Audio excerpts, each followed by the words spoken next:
My name's Arnie Fields, native of Oakland, love this city, and I have the winning attitude of what it's going to take to make this a world-class city and a role model city for the entire country. The way I look at everything out there, the glass is always half full. We have an historic ballpark, we have a historic team, and I choose to keep the Oakland A's here in Oakland. Fremont just doesn't have that ring. You know, Oakland is where it's at. I've seen different cities throughout this country fight like tooth and nails to get a ballpark in their city. We have one. Let's not turn our back on the Oakland A's. Let's get our friends and family, other citizens of this city, let's get them behind the notion. Believe me, they're there. They support this idea. They want the A's in Oakland. And I do too. When Nancy makes different comments about having a ball club that is owned by the people, where was that idea 4 and 5 years ago when the A's were looking for a new owner? Why didn't she step up to the plate? That's one question. Number two, Oakland brings in over $1 billion a year of tax revenue, and there's no reason why we can't keep the A's in Oakland, and there's no reason why we're not going to keep the A's in Oakland, and I will fight like a pit bull to keep that club in this town.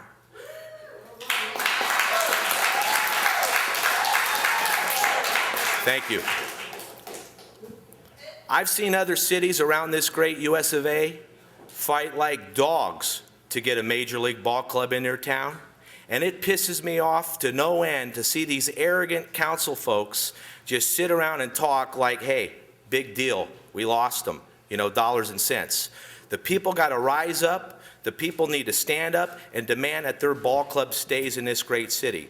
Now, if we have an owner right now that is willing to talk to us, sit at the table, and look at the different considerations that are there on the concept of keeping that great ball club here, you know what? We're going to do it.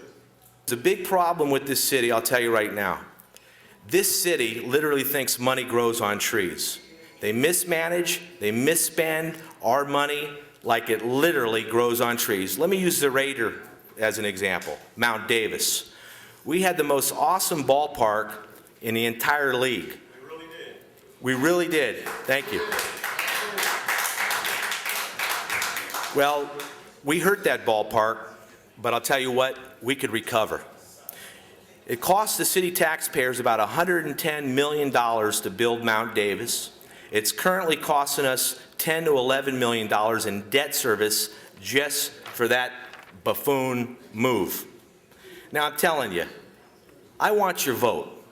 I want to make this a world-class city and a role model city for the entire country.